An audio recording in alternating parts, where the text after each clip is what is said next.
Hey there, it's David H. Lawrence, the 17th, and I want to talk to you about something today that we've all been through and we're all probably going to go through again.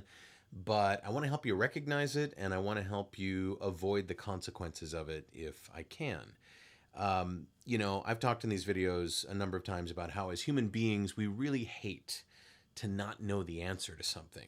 If we can't figure something out, we can't find the answer, we can't find somebody that knows the answer and that we trust, we'll fill in the blank with something that we think is right or maybe is the truth, but probably we should check on just to be sure. And that happened today, and I wanted to share it with you and also help you understand that this is one of those things that you really should take a look at and not jump to a conclusion about. I had a client who casually mentioned she had decided that she was not going to continue with an offer from a rights holder on ACX to do a fiction audiobook. And I said, well, how come? Is the story not well? Did you read the manuscript and not like how it was written? No, that was fine. That was all fine. I just realized that I would have so many different characters and voices to keep track of when I was doing the book. And I said, oh, okay, well, how many voices? Thinking, you know, 50, 90, 100, 100, something crazy big. And she said 17. And it caught me because 17 sounds like a big number when you're first starting off in terms of the number of characters in a cast of a book, but it's not really a lot.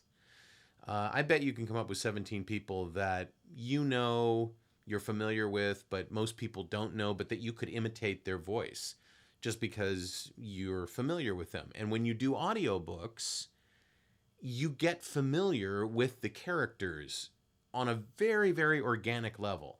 You realize what their motivations are. You realize whether they're good guys or bad guys. You realize whether they're old or young, or whether they have an accent or not, or whether they talk excitedly, or whether they're very calm, or whether they're very evil.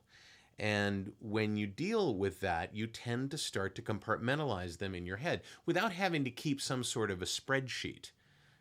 Who is this character and what do they sound like? And I need a sample and all that. 17 really isn't that much. It's kind of average, I mean, when you just think about the fact that if you're doing a crime novel, the perp's lawyer, you, the other cop who's in there, assisting you in the interrogation, maybe the lieutenant on the other side of the glass and the district attorney, that's 6 or 7 characters right there.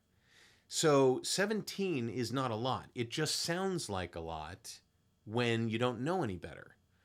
And hopefully, after the conversation I had with her, she'll reconsider, because that's just not. Now, in case you're wondering, well, what's a lot?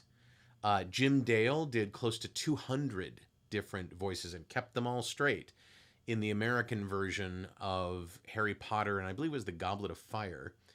And then Roy Dotrice, he set the record in 2004. 224 different characters when he voiced a Game of Thrones.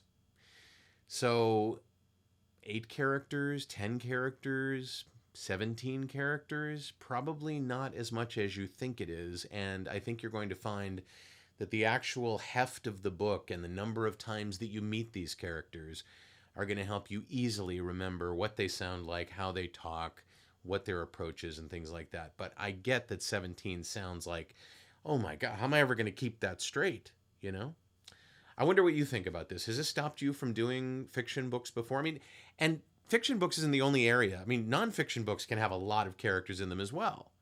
Everybody has life stories, and just because a fiction character has a bunch of people coming in and out of their story doesn't mean that in a nonfiction book that wouldn't happen as well.